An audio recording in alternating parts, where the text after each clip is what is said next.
Jess, welcome to the show. How's everything your end? Thank you for having me. Really good, thank you. The sun's come up today to shine on the podcast, so that makes me happy. Oh, I love it. I love it. Well, look, I saw you at Harry Potter World the other day, and given your sort of personality and what you do, I can imagine you had an absolute ball over there.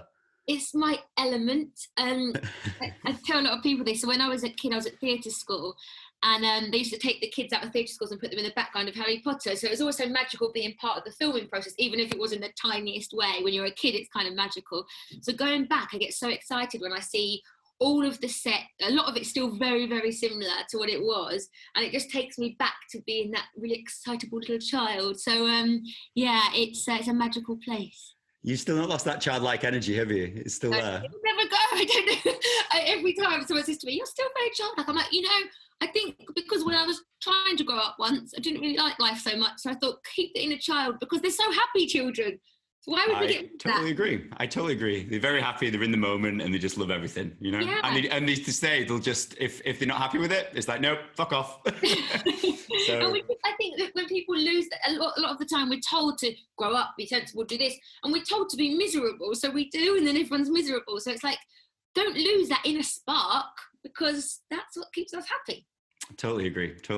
Yeah, I love this. Look, that's a perfect segue, actually. Like, I know quite a lot about you, and I really think there's a powerful piece of content here, which we can get, obviously speaking about like going back to the childhood and the things that you love and all that sort of stuff. I know you've got a really powerful story, and I'd love to get it on the show, because I really think there's something quite powerful there we can get on here. So Jess, before we kind of go where I want the show to go, I'd really love to know more about you and what's made you, and what's obviously put the woman in front of me today. I'd love to know that story. Yeah, I think to go right back, it was and the reason why I probably embrace my inner child so much now is that I didn't really get much of it when I was young. I had a lot of domestic violence in the home as a child. My real dad, he's quite a bad alcoholic. Then my mum went blind. Then I lost my nephew to meningitis. So I was always kind of caring for someone, always at any given point. So I kind of lost a lot of the chance to be childlike because I was being a caregiver. So it wasn't until I got older where that depression hit me, because I think anyone that has to be an adult as a child, you're missing a whole chunk of life, a whole learning section, like me at 17, that was when my mum went blind, and my nephew died of meningitis whilst I was looking after him.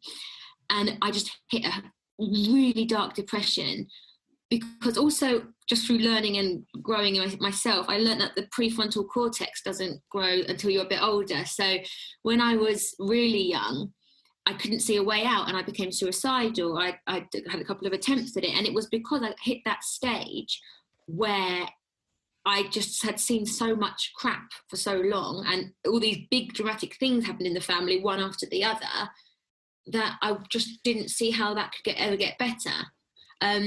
But I learned, obviously, I do a lot of learning these days, and I learned about the prefrontal cortex and how without that developing at that age, how can you see a brighter future? So I think it's really important now for younger people to learn about that. Even I think schools should teach about that, because when you do think there's no way out, you don't understand why. If I'd have known, oh, Jess, you're 17, your prefrontal cortex isn't quite there yet, but keep going. You've got a bit of hope in something, oh, my brain's just not ready yet, it's fine. And there's a way out. And I think schools, I saw a psychologist, and I had no idea about that. It was just because, not just because obviously there's a big build up, but also there's that limitation of my prefrontal cortex not being there. I wasn't aware of that. No psychiatrist told me, no school told me. So I think that just gives people a bit of hope to know that actually your brain's just not ready. Yeah. Do you feel at that point, because obviously you kept it shows a lot of strength in someone's character. Like, given all of that, what you went through, you always had to show up. And it was always, you were always giving, not in a position really where you could fill your own cup up, so to speak. And then you kind of like have to suppress your own feelings so much to keep being there and giving and caring for someone else until there's nothing left there. Yeah, and that kind of went on into my adult life big time, because that would reflect in relationships, that would reflect in every part of my life. My work would suffer because I had a boyfriend that wasn't talking to me. I need to make sure he's okay, because that's all I knew what to do to make sure someone else is okay. So my career suffered, everything suffered, until I was a complete and utter shambles. I mean, I remember in a previous relationship, I would give everything, move up the other end of the country. Their career would soar, and then I'd be left with nothing, and then they're like, I don't want you anyway. So I'm like, okay, so I've done it again. Why am I repeating this pattern, and what is it that I'm doing? Because I lost myself.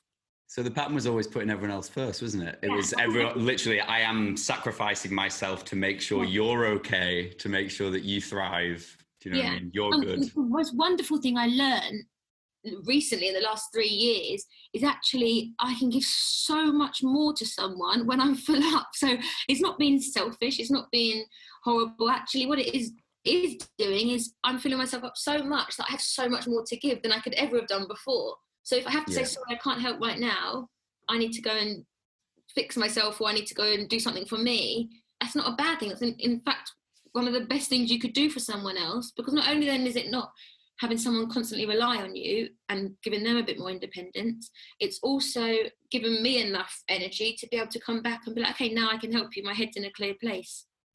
It shows as well, because like, absolute testament to what you've done. Like, the person who I'm speaking to now, it's such a big contrast, because when you're at that level of complete unfulfillment, emptiness, unhappiness, depression, like who you show up to today just radiates, like, you just radiate, so it's like a positive vibe and energy. Do you know what I mean? It's just like, So I feel the difference in myself. I started a second book actually, and I just started the other day. I'm only 1 page in, so it's very, very. I wrote the title. Very beginning, but I referred to myself as old Jess, and I made a joke in it saying, no, not Jess that's aged prematurely, but it's a person that I don't really recognise now. And I look at her and I'm like, actually, I see every detail of where you went so wrong. And not wrong, I learned from it all. So where you was so much in pain, I can see every single bit of where your decision making would go. So I don't really feel like it's the same person anymore. It's kind of separated. You know what, that's such a beauty. I always say this in speaking gigs, you're the first person who's done this, where you kind of like separate the identity. It's like you look back at it and it's just like, I don't recognize this person. Like that personality, it's an incredible thing, isn't it, to look back and kind of like just go, shit, I literally had to kill that person in order to be who I am today. You know, when we've made mistakes in the past or things that you're like not proud of, now it doesn't really hurt me, because I look back at things like, I did glam modelling for a while. I never wanted to be a glam model. I wanted to be an actor. That's all I ever wanted to do. And I kind of, derailed myself. But now I don't look back and be like, oh God, that's embarrassing. I look back and be like, oh, I see why you made them choices. And no one can really hurt me with the comments anymore. Like back in the day, if I got nasty negative trolls on social media about the glamour modelling, it would be hurtful. It would be like I've been stabbed in the chest. But now it doesn't have that effect, because I'm at peace with that, because it's no longer who I am. Would you say a big proponent of that's because you've become unshakable of who you are at your core? Like, obviously growing up, you weren't able to explore yourself, work out who you were. Do you know what I mean? You weren't able to flourish and blossom into who Jess actually was. But as you kind of grow, I always like to say it's like a ping pong table. Like, the ball's going to go forward. Not ping pong, what's it called? I don't know what the name of it is. But anyway, the ball's going forwards, but it has to ping pong off a load of things. But you'll only do it by taking action. And it's like, yeah, you know what I mean? The flippers. Yeah, but it eventually gets to the end, but it has to hit everything and go, that was right, that was wrong. Do you know what I mean? Until it finally keeps going. Find your little trail, yeah. I think the craziest thing is that I found was it was the gap in the middle from about 17 till about 28 where I suffered. Before that, yes, there was some horrible things growing up, but I still had my passion for my acting, my dancing, and I went to theatre school, and that was like where I thrived at theatre school. I was at Atelier Conti in Barbican, and it was the best time of my life because it was what I wanted to do. It was what made my heart sing. It was when, when I was 2 or 3, I was making up plays to do in front of my family. It was always what I wanted to do. So going there kind of took away the domestic violence chapter and put me in a new headspace. I lived with my nan and granddad, so I was safe up there, and I was going to school and doing what I loved constantly. When I had my kind of tough years, the old Jess years, now it feels like that chapter's been taken down and my new chapter's like gone on to the end of Italia Conti before I left, when it all went wrong. So I kind of, what I do notice is I do things that are a lot more to do with how I was when I was at school. So I was at the gym yesterday, and I was in front of the mirror. I started doing some ballet. I was like, oh, that's a bit embarrassing. I think that's not what this is for. This is weights. So, like I do that myself. But it was just like, it's almost like that was such a dark time that it's just fallen down. It's still there, and I've grown and learnt from it, and I can just now put this together where I've got my happy years at Italia Conti, and now it's always going to be better from now on because my head's different. Yeah. So I can join that together and just have that as a learning curve. I'd love to speak about this, because obviously you mentioned before, like it got to a point where it was like, do you know what, this isn't, I don't want to be here. We do a lot with like mental health, and suicide's kind of something that's been, I've lost a lot of very close friends, and I actually lost my best friend to it. But I'd love to speak to you about this. Like when you were at that point and there was attempts, so to speak, like what was it that gave you hope that tomorrow could be different? What was it that kept you here? You know what, actually at that point when I did take an overdose, it how old were you at that point? I was 17, 18, around that area. I was just like, I think that was more a cry for help, because my stepdad actually came through the door, and I was like, I've done something stupid, and you know, if I had wanted it to end, I probably wouldn't have told him. I'd have gone to my bedroom. And it was also the guilt I felt, because not only now was I feeling like shit, I then felt guilt that I was putting someone through this, because I saw the shock and pain and horror in his eyes. And then my mum, who came to the hospital with me, the actual fear, I was like, no matter how crappy I'm feeling, I now have and guilt is one of the most horrible feelings we can feel as a human being, even if we're unaware it's there. And that can cause a lot of problems for us. And I think that was what made me be like, actually, I've just seen what I've just done to these guys. But then, you know, fast forward, I actually did it again just after, I was having a bit of a bad time in Australia.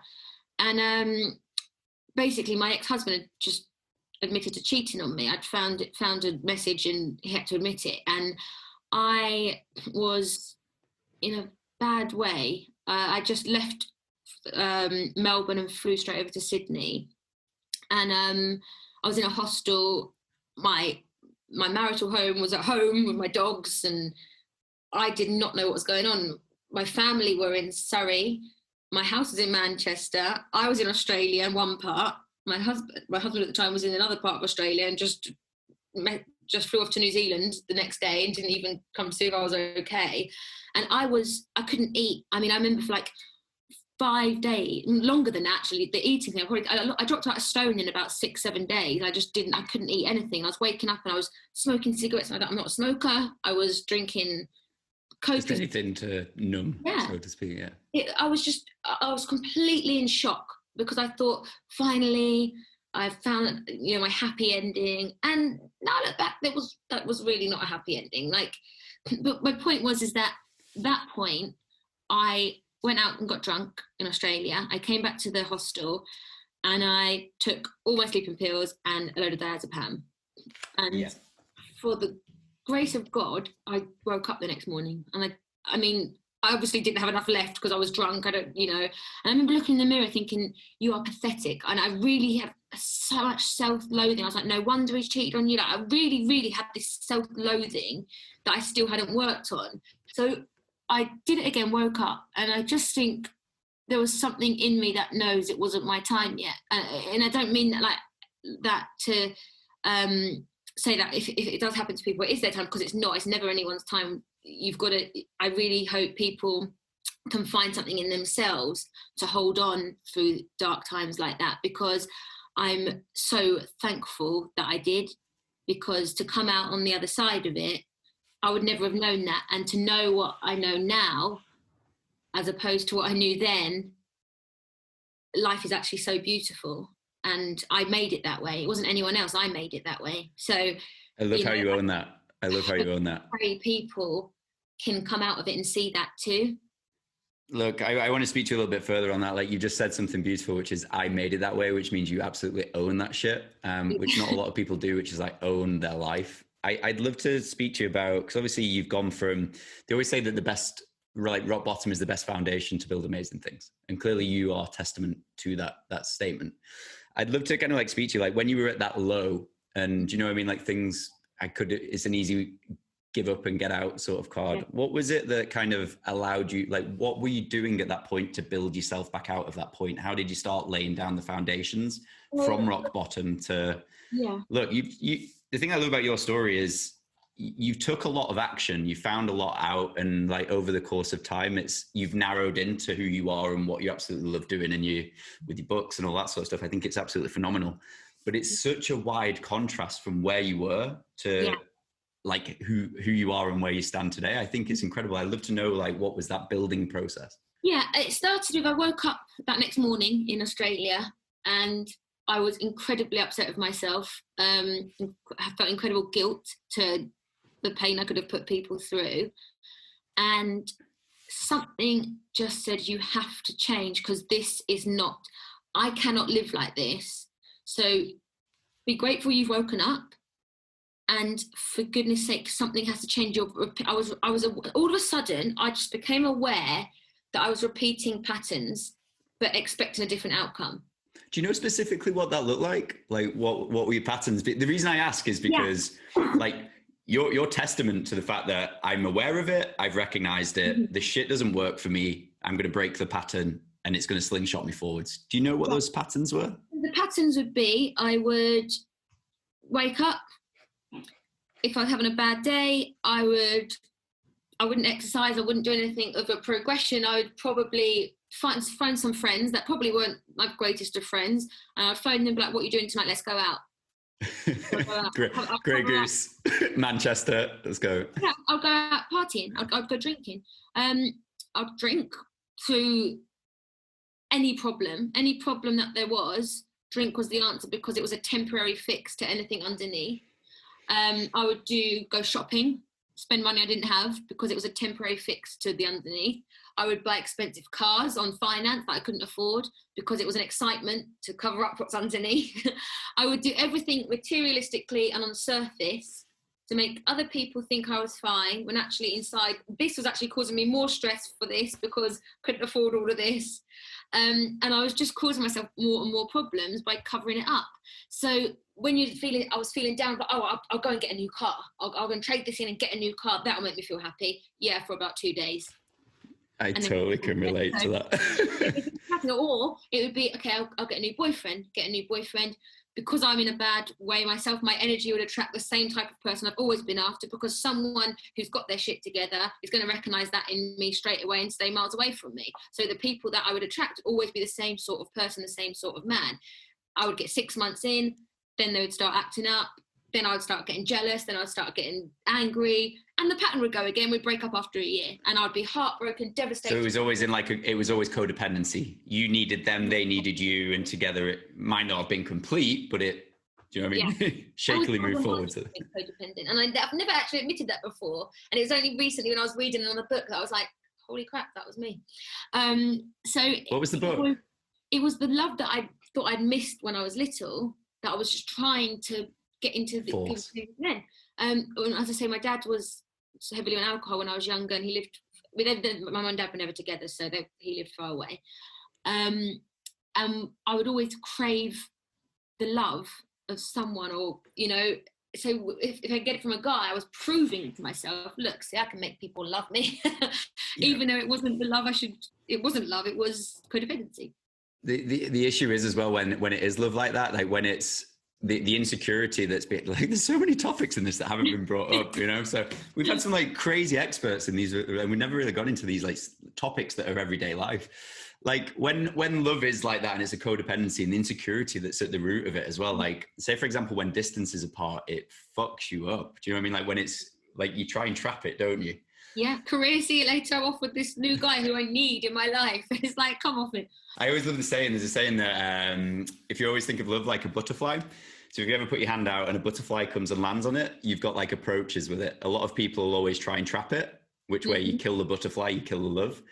if you keep the hand out and you slowly do that, the butterfly is always looking for ways out because it feels trapped and imprisoned. Yeah. Whereas if you just leave it there, put your hand up and value it and give it like shelter from the wind, it'll stay.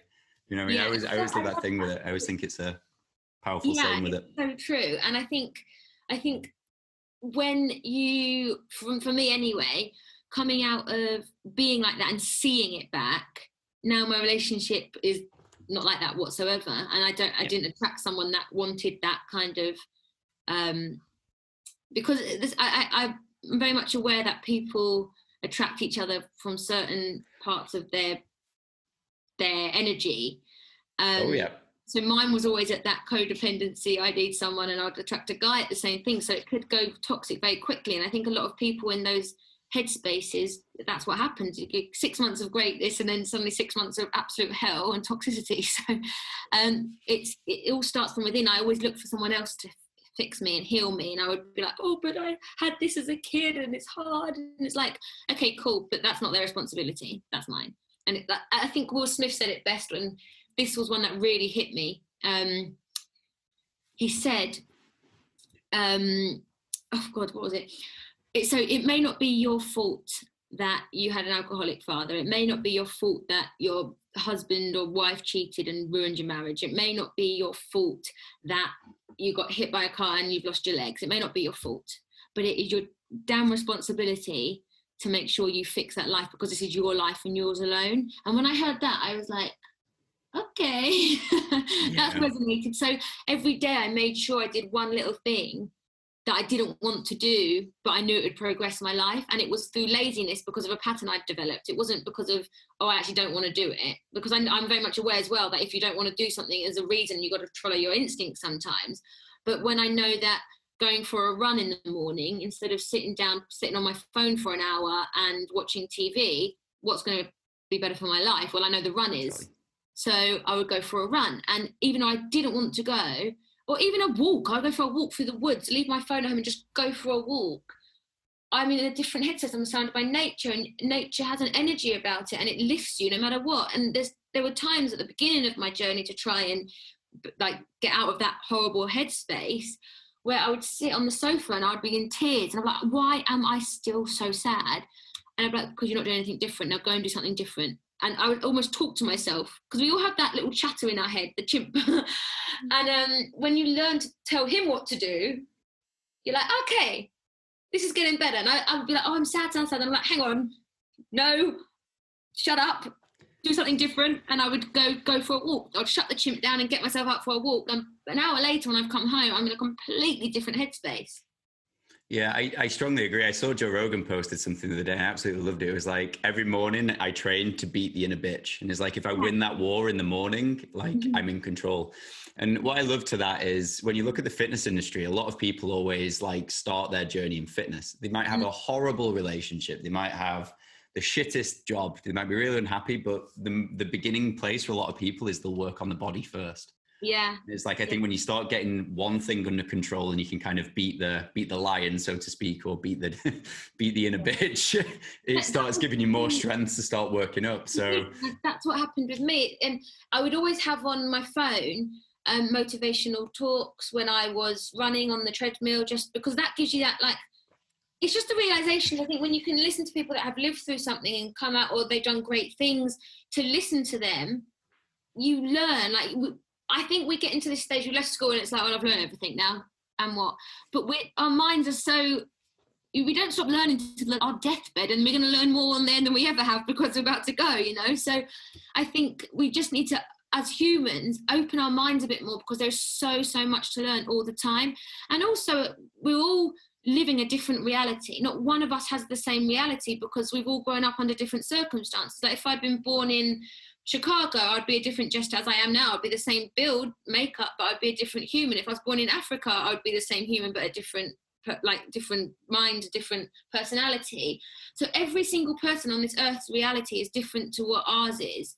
But if we can listen to other people's realities and learn from that, we're opening up our mind to a broader spectrum, rather than just being stuck in this tiny little universe we've built for ourselves. Actually, it's very vast, and there's a lot of different ideas to help us grow.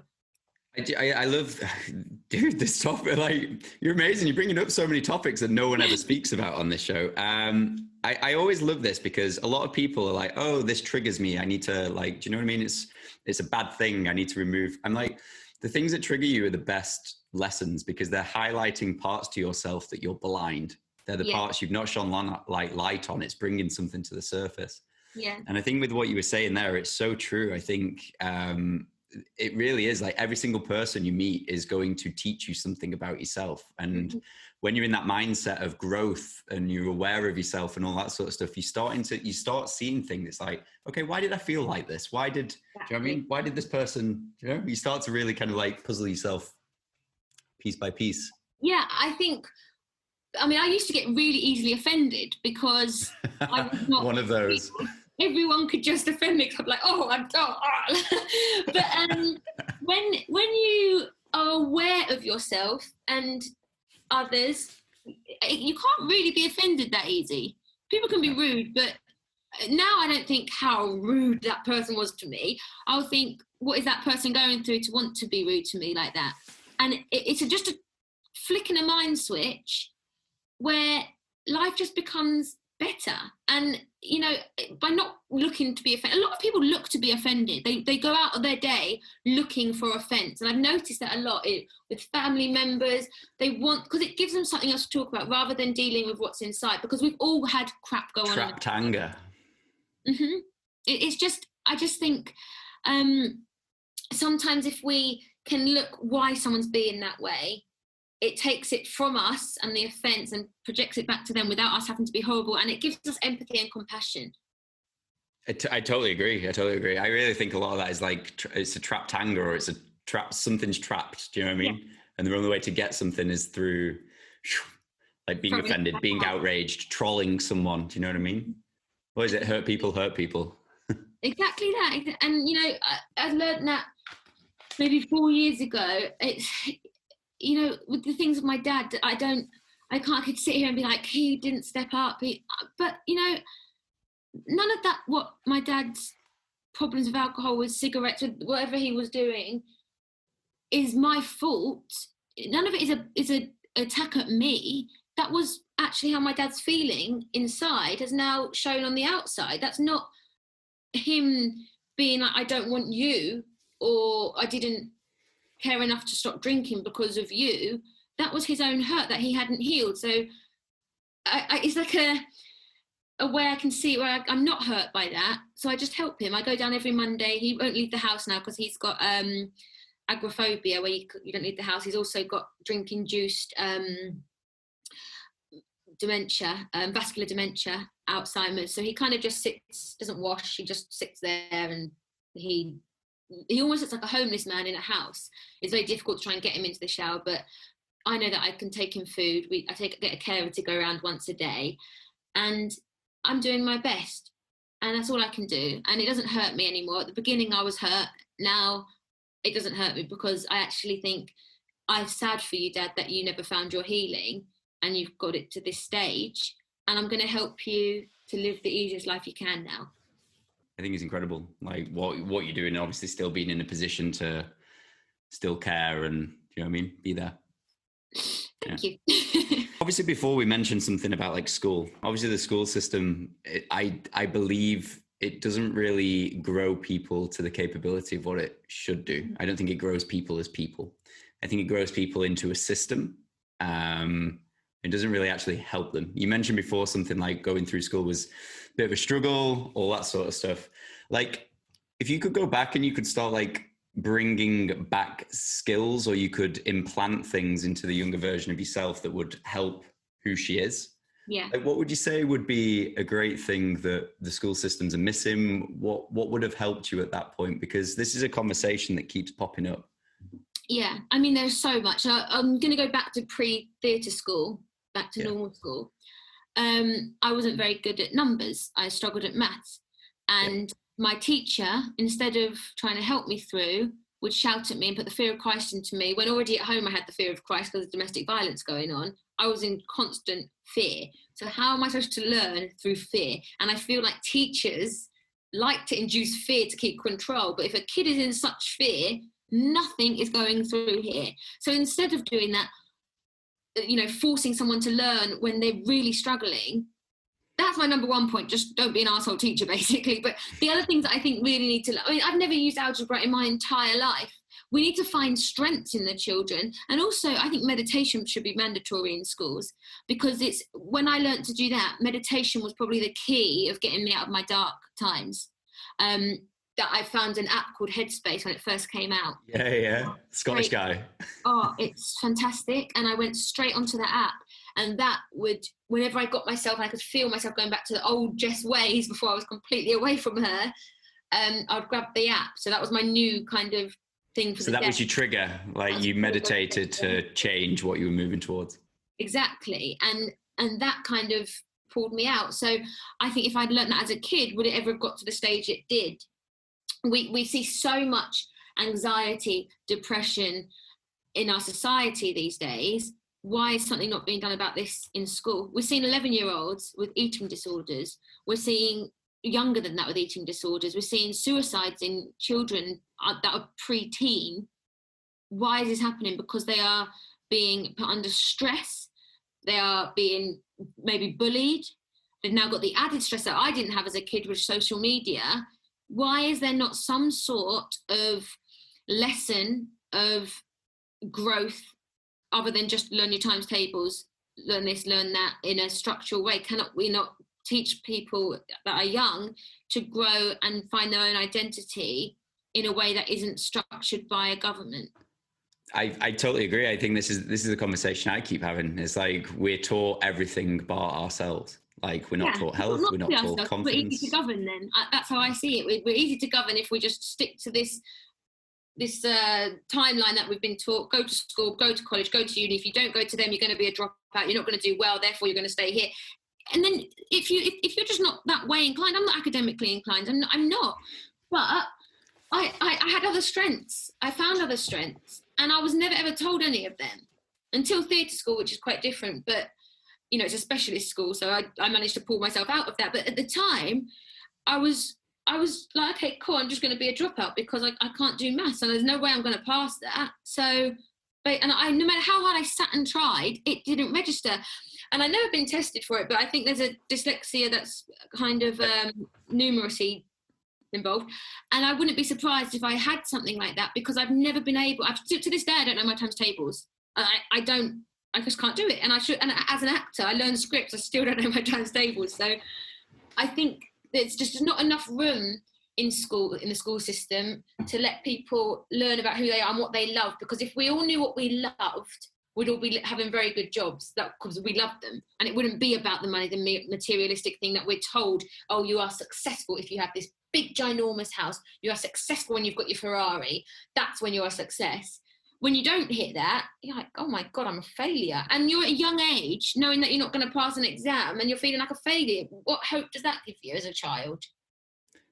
Exactly. I think that's the biggest thing, is really just kind of, I always think this in kids is like you've just got to install them with confidence and get them to find the things that they love and just over-index on that. I see it breaks my heart, like parenting styles where, for example, they're more concerned about what Jean, Joan and Dave Smith think across the road of the family than their actual child's happiness. Yeah.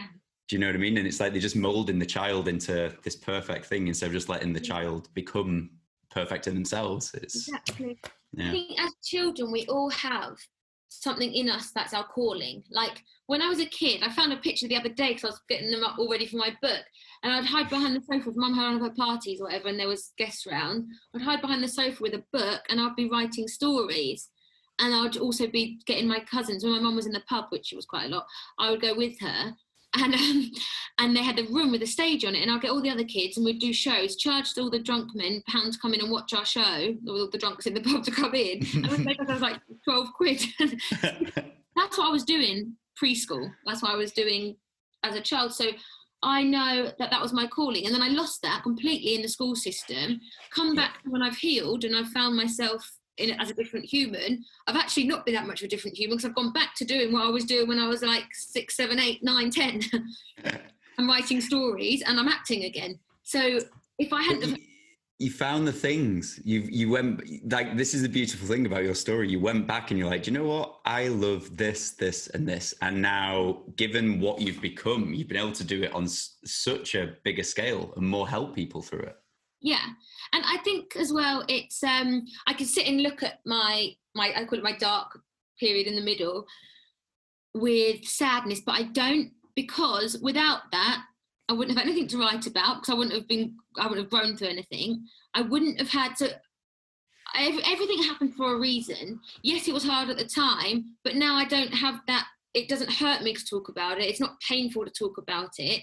It's actually, this sounds crazy, but I inspire myself sometimes. I look at it and I'm like, oh, you've done well, kid. Like, you know, and it's actually quite proud of it now, because, you know, it could have gone such a different way. And I made that decision. No, it was just that one day when I woke up in that hostel in Australia, this is not happening anymore.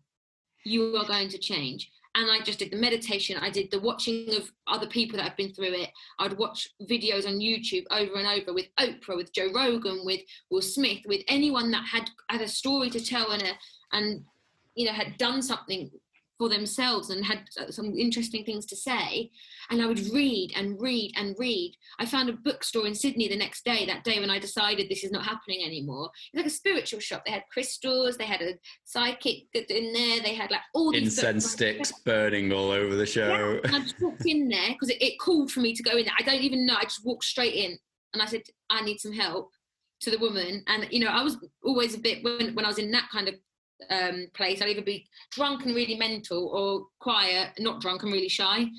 And I just walked in a state, and I think she could tell I was in a bit of a pickle. My energy must have been like, and I just said, I need some help. I need some books. I need some, and I told her what happened. She was the bookstore owner. She must have been like, wow. And she just bought me out 6 books and said, try these. I bought the lot, went into a hostel and just started reading. And I'd go to the beach and start reading. And that's my way of learning, I guess. And also through reading, I learned to write better. What was the book that changed your life? Is the one thing that stands out? Laws of the Spiritual Laws or something. That was the first 7 one. Spiritual Laws. Yeah, that one. Yeah, brilliant book. And then that's quite some heavy reading to go in from the first. A lot of people don't find that literature. Actually, like she really hit you with a. That was the first day when I realized I needed something different. But about 6 months before that, when I knew my marriage was probably a bit rocky and we weren't doing that well, I found The Alchemist. Yeah. Paulo Coelho, and I read that, and I was very much aware at that point I wasn't living the life I wanted to, but I also still was split, as in like, oh, I have to be loyal to my husband, his needs come before mine, obviously, why wouldn't they? So, that was the mindset I was in. So I was kind of at this loggerhead after reading The Alchemist, like, okay, so tip your toe back into doing a few of your things, which I was doing, but not to a great extent. So it wasn't until the catalyst of the marriage falling completely apart and that awful night in the hostel to then wake up and have this needs to stop, because it's either going to carry on and you're going to be dead early, but you know there's more in you. So you go and fight.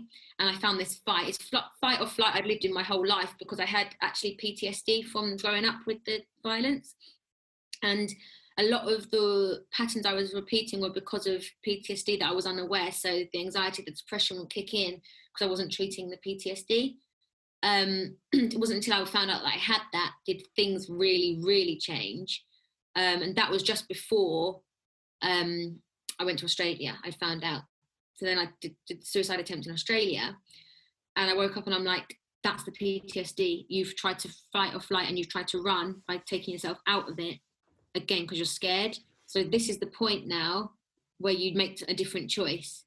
So I did. I went to the bookshop, got the books. There's quite a lot of them. I love The Subtle Art of Not Giving a F Word. Okay, feel free to drop it on her. That was more recently that I read, but also Dr. Wayne Dyer. Yep. I listen to him on YouTube a lot, but I've also listened to a lot of his audio books. He says a lot of quite profound things, such as the seed has to break before it can become a tree. Now, to me, that is phenomenal, because that's what I did. I completely broke apart, and then I suddenly shattered. Yeah, I got stamped on by that seed. Someone wanted it open, and it when it opened, it blossomed. And I think sometimes rock bottom can be a beautiful place because there's nowhere else to go apart from up. And sometimes, for me anyway, and for people I've spoken to, rock bottom has been probably the most beautiful place because it's where you find your kick, and you're like, no, this isn't happening anymore. Beautiful. Yeah, I agree. I think at rock bottom, suddenly everything becomes clear. I think rock bottom is the moment of clarity. It's like, I'm not happy with this. This needs to change. I need to go in this direction. I think it's the universe's last attempt to go, wake the fuck up. You need to move this way and make these changes. Yeah, and I do believe there's, I'm not religious. I'm not, I would say I have got a very spiritual mind, as in I very much believe when you have a problem, you open yourself up and just go, take it from me. Universe, tell me what to do. That's never let me down. When I've been thinking, crap, where am I going to live? Up till this day, and I'm 31, have I ever been homeless? Something's always come along. So that worry of 6 months of like, oh, I don't know what to do, panic, didn't need to be 6 months of panic. That could have been 6 months well spent instead of sheer panic and stress, because never once have I had an issue. I've never once had a problem. We're lucky now in the Western society that if you ever are homeless, your government normally step up. Yep. So we put all this worry and stress onto what could be in the future, whereas actually if we lived in the moment, in the day, we can sprinkle our seeds easily, in a better way for that to then grow. Like, when I started my book, I just left my husband. I'd flown to LA and I was there for a few months. And how did you find that? I was working for a bit on a film, and then I was on just thereafter, and it was fine. I had a good time, but I didn't want to live there. I started to do a green card, and then I was like, oh, actually, weird place, isn't it? I'll just visit LA. I'll work and I can come back. That's fine for me. But I was over there and I was thinking, I'm not earning enough money now. What am I going to do? I said, it doesn't matter, because you can't just go and sort yourself out now. So go and do what you want to do. Go and start your book. So I'd go every day into a cafe, my bank account going lower and lower and lower. And I would do that every single day to improve what I'd done the day before. And I'd sprinkle enough seeds now so that this year, my book comes out next month. So it's like, well, actually, if I hadn't have, I didn't know I could write a book. I did not know I could put it all together. I did not think I'd get a publisher or a literary agent. I didn't think any of that. I just did it because I needed to sprinkle some seeds to hopefully get them to fruit. Yeah. And they did. And I think if we all put more trust, fear is always there. And well, you hedged your bets on your strengths, didn't you? It was like, I'm good at this. I'm actually going to hedge some bets on them. And they started to pay off. And I think that's what a lot of people are so scared to do, is take action and take a bet on themselves and do the things that could give them a greater next year, What I found is we look at people that have done these things as if they're extraordinary beings. And it's like, oh, well, he's a multimillionaire because he did property. Wow. But he had to start somewhere, and he probably did it. The people that are in property now at the very beginning, that's how this guy would have done it, or his ancestors, or, unless you've been born into multi-billions, a different story. But any self-made person had to start. J.K. Rowling was a single mum in Scotland, I think she was living at the time, and had no money. She was on benefits, and she just took a chance on herself. That's the only place it came from, is that she took a bet on herself. No one else did that for her. She was refused, I think, by however many publishing houses. Hundreds. Yeah, and it was loads. And then she didn't give up. She knew that was gonna work. And I was refused by publishing houses for my book, but I knew I was going to get a publishing deal. Didn't know how. I decided I was going to, and I was going to get it. And to be honest, that was a mindset I had when I was younger, because I didn't get into Italia Conti the first time. And I phoned up, I got my letter, and I was devastated. I mean, that's all I wanted to do, and I didn't get in. And I was like, oh, my life is over. And I was about 13. I phoned up the school myself. I said, hi, this is Jess Impiazzi. I didn't get in, but I was wondering if I could re-audition. And they said, well, actually, you're about to go into year 10. and we don't take people that are going to GCSE years. I said, that's fine, I'll go down a year. And they were like, okay, well, if your mother says that's okay, we'll send you another audition form. I was like, yes, she said that's fine. She had no idea. Got another audition form, auditioned, got in, and I went down a year at school voluntarily, did an extra year at school because I wanted to go there so much. But you did what it takes. Like, yeah. You know? So that's what I kind of did. I, when I come back to me now, that's the mindset I've regained. So it was like I lost it because I was in a society where it was pulled out of me. And then to find yourself again, you go back to the person that was meant to be. When you're born, you're here for a reason. I love the saying, there's like millions and millions of sperms that go up to the egg and millions of eggs, but you are that one that met with that one sperm and you became you. The chances are so slim of you becoming you, but you did, and there's a reason for that. And I want everyone to remember that there is a reason for you being here, and just don't lose it, because there's something so special in every single one of us, and we just got to find that inside us, because it's there, it's in everyone. I always analogize this in speaking gigs. Is we go through life like chasing a carrot that's in front of us, like constantly, for the car, the girls, the relationship, the watches, XYZ. And the biggest and best realization is when you actually wake up and realize that you are the carrot. Yeah.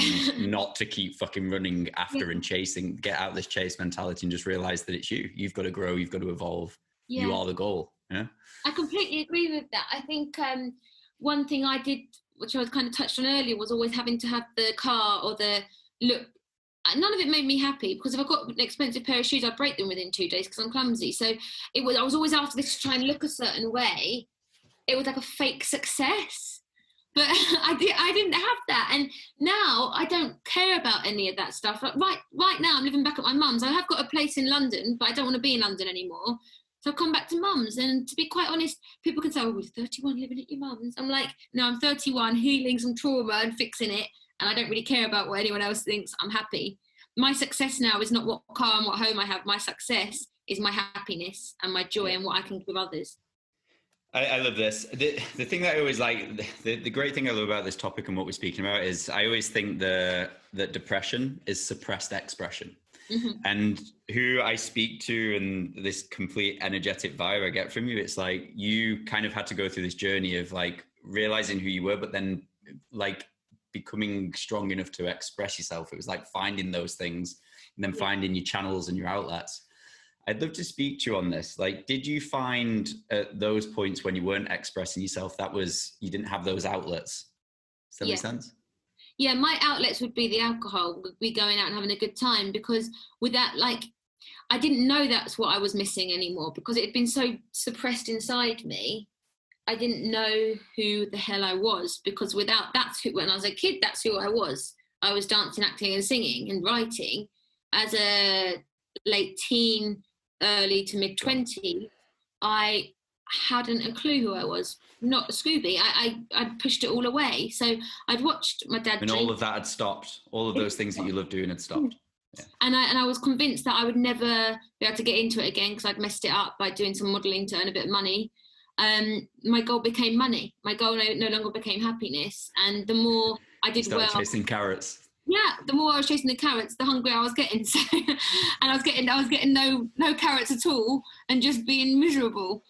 And it wasn't until I stopped and I just reached out and took my own carrot, I was happy then. I think just doing what you love, like, you don't have to be a millionaire to be successful. This whole idea of greed is what's got this planet in such a bloody disaster. It's the greed of humanity that has nearly destroyed the one thing that is keeping us alive. Because we're all told we have to have this to be a success, so we all want to look as successful as we can to people we don't even know. For what reason? At the cost of a planet that will die if we continue in this manner? Exactly. Like, when did money become life?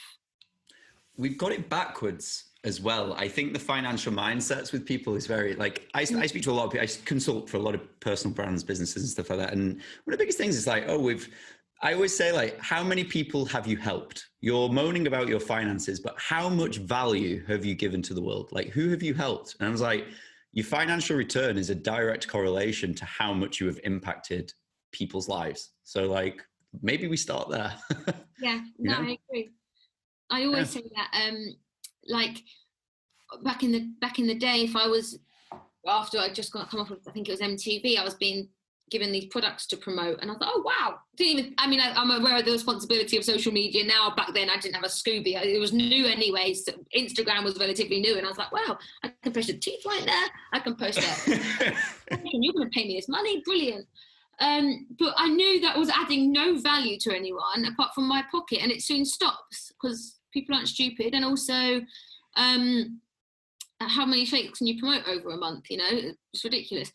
I was adding no value to people. I was giving no value to anyone, and that stopped. And it wasn't until I took a step back and I'm like, okay, I'm just being greedy. I'm doing what everyone else is doing in this rat race of trying to be at the top of the game. It switches off as well, doesn't it? When you start doing that, it's a slow demise. Like your audience stop.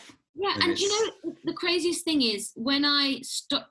This recently, I've lost, I think there was like 60,000 followers on Instagram. I'd lost over a period of 2 years because I got rid of old Jess. And I was like, why am I losing everyone? And I put something up last night saying, am I boring everyone? Just because I was just curious as to why they're dropping.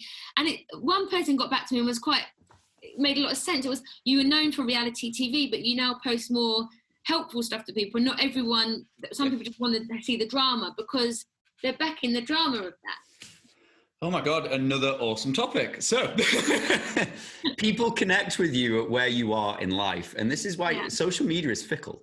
Mm-hmm. I had this, we blew up in the fitness industry. I was very similar. I was doing modeling. I actually deleted all of our stuff at one point and just restarted. And I had that same thing. We were losing thousands of audience members. It was like, you were known for this magazine modeling stuff, and now you're like actually trying to help people. I was like, oh shit. Yeah. So I need to get used to this dynamic that we really are two-dimensional. Yeah. And I think as well, when you go from one extreme to the other, yes, you take a hit at first, but then you'll grow because you're actually adding value to other people's lives. And so it kind of got me thinking last night when I put that up. I was like, well, actually, I not want to lose people because I value everyone, but at the same time, I'm not that they're not ready for this stuff.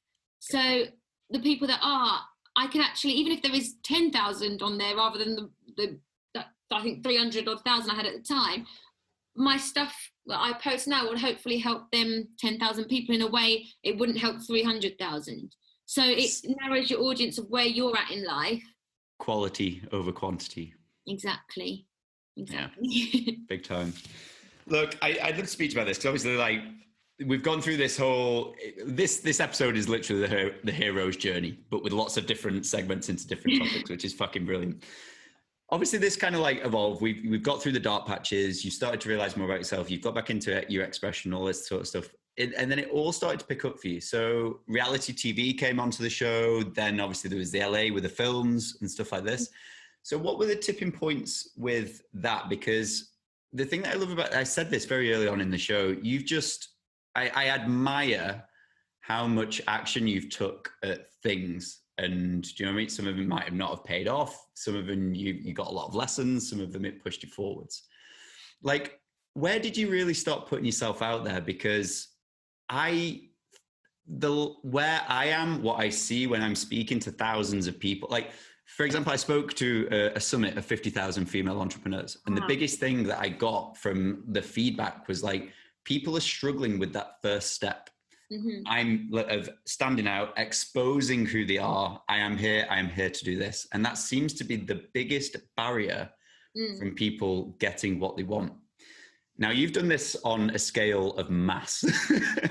So how did that all start? How did that journey then begin? How did it start to grow from getting out of this? I suppose the reality TV, I was still very much old Jess, because that was 7 years ago. I went on there again. That was through an old pattern of I had a breakup and I needed to prove to him my worth, and MTV came along. And so that was not any revelation. That was just probably a reaction that just from something else that was going on which was a bigger part of my world apparently, which was the boy.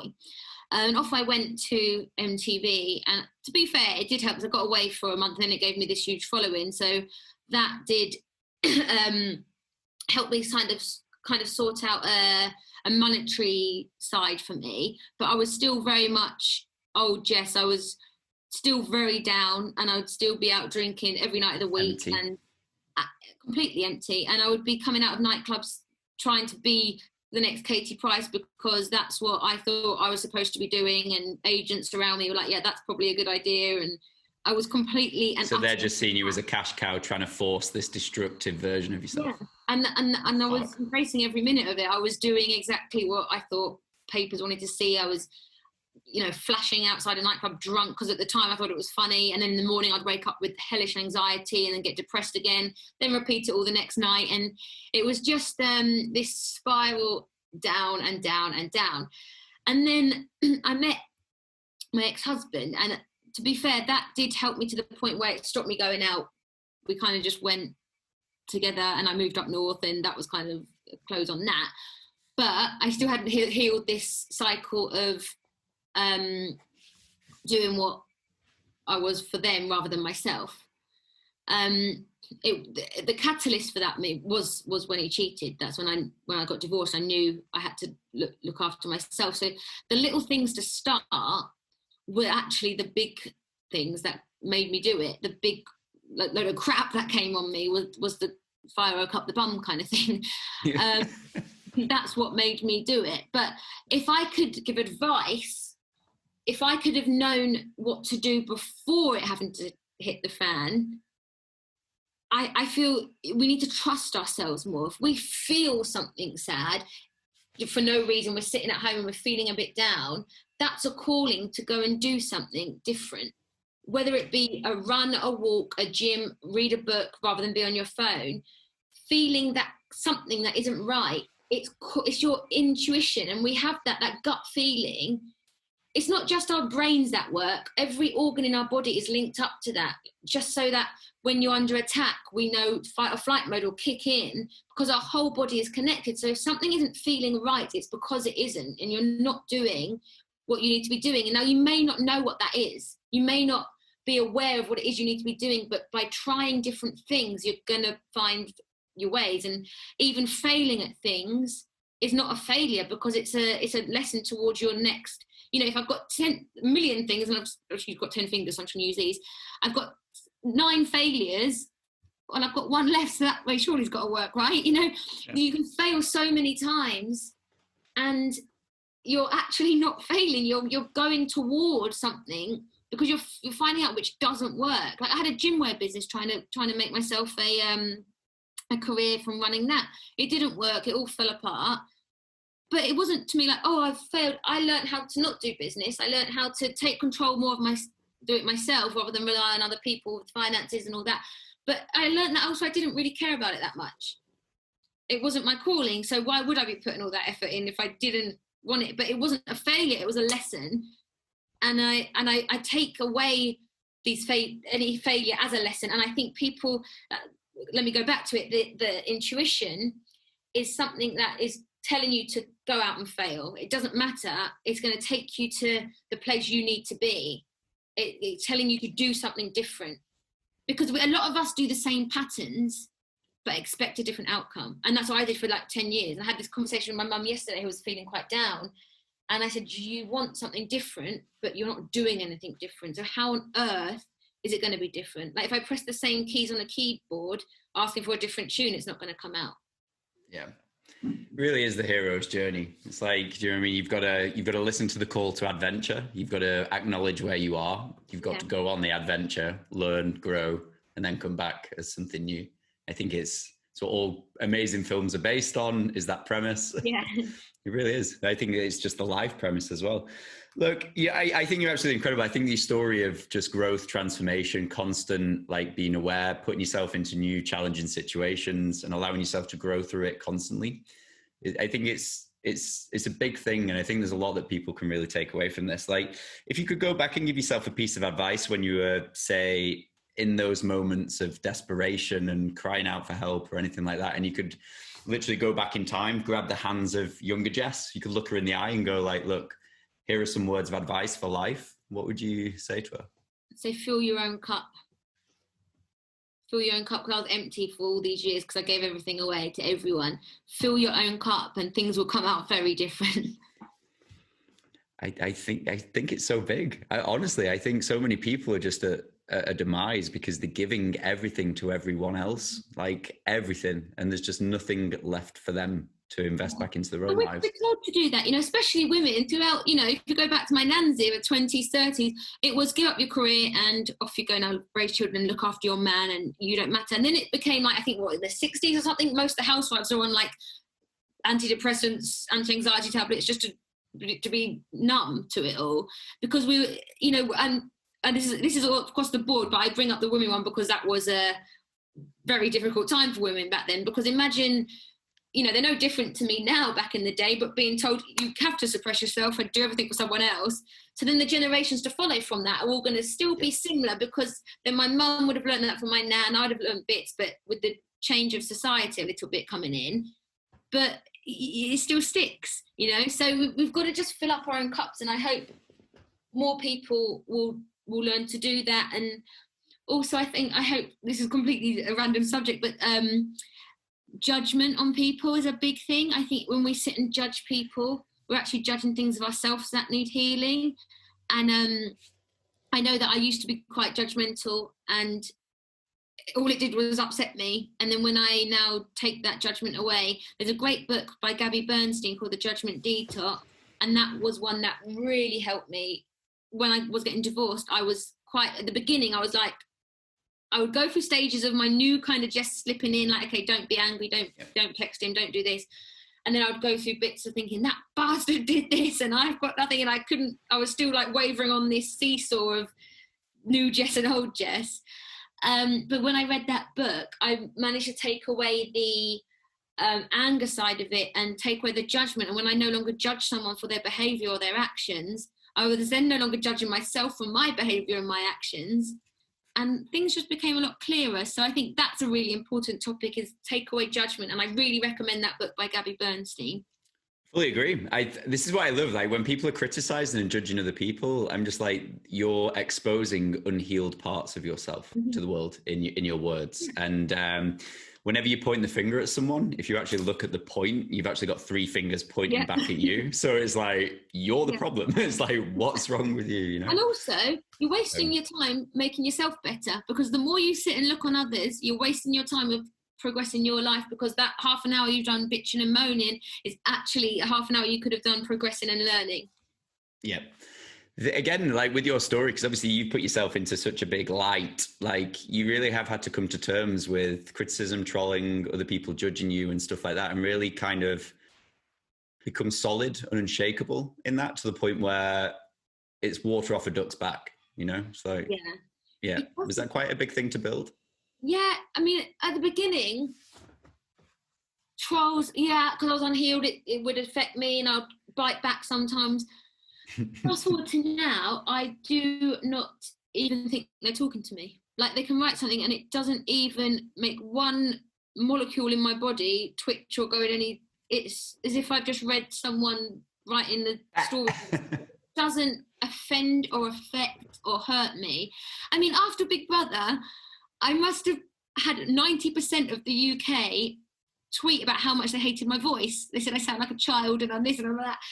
And I was like, I found it funny, because I was like, well, 90% of humanity, I cannot change that. So there's nothing I could do. And it actually, I found it quite funny that was something that was so picked up on.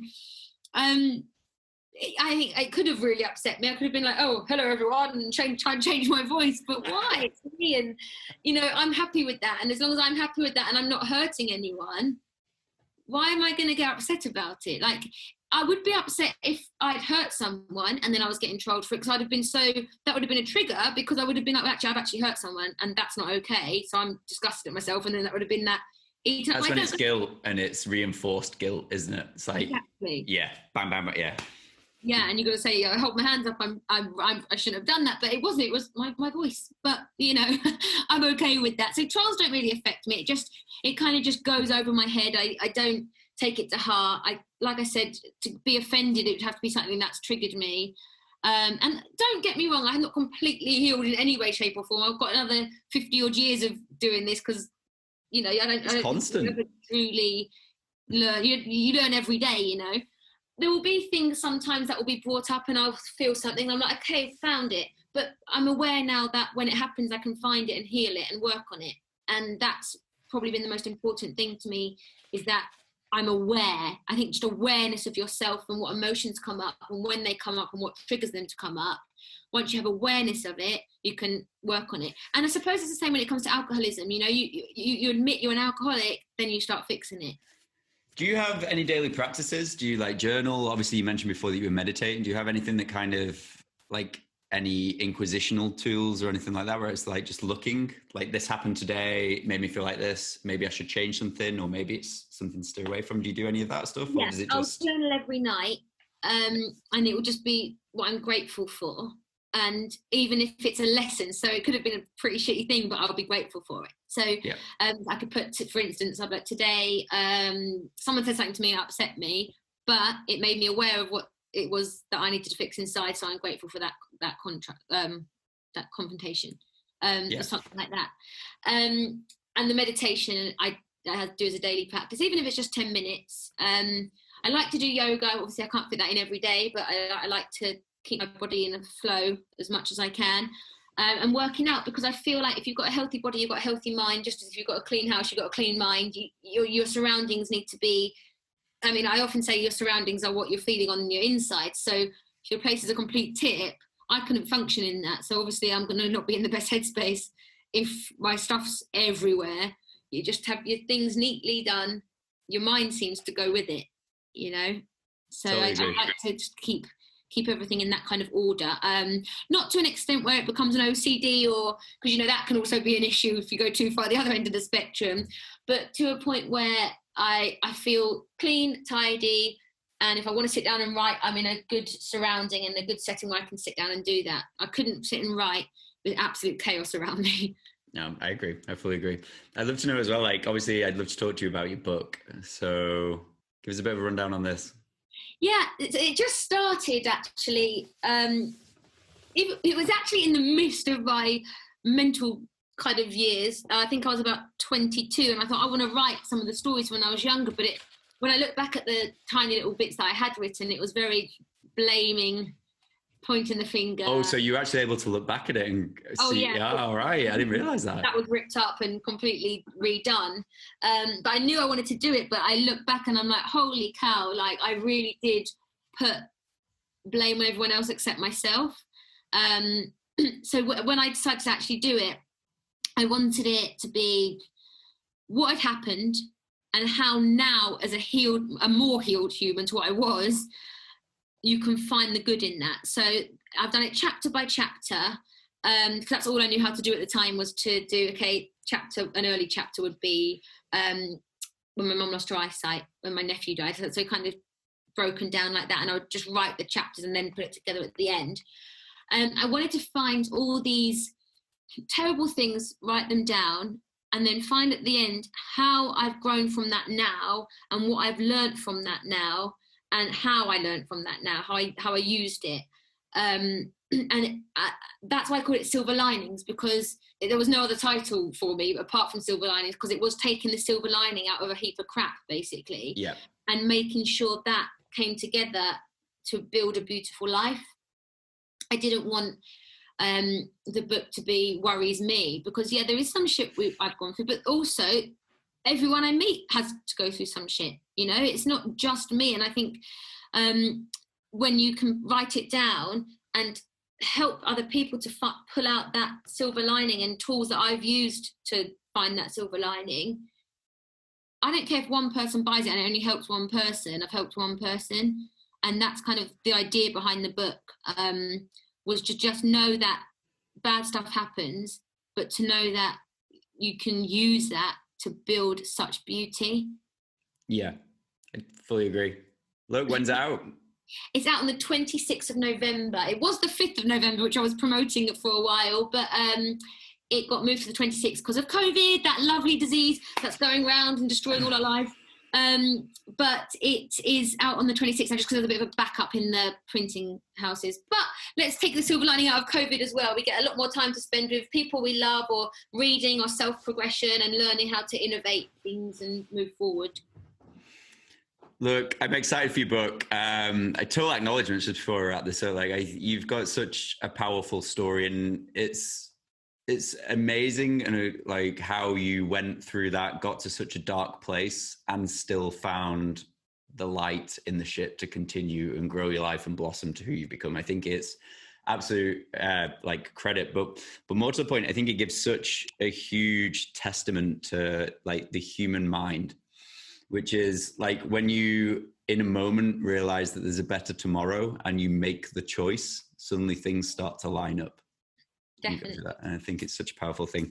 But Jess, look, I've loved having you on. I think you're incredible. I think that's such a powerful story. I know there's a lot of topics in there that people can get help from. So look, thanks for coming on the show. I appreciate it. Thank you so much for having me.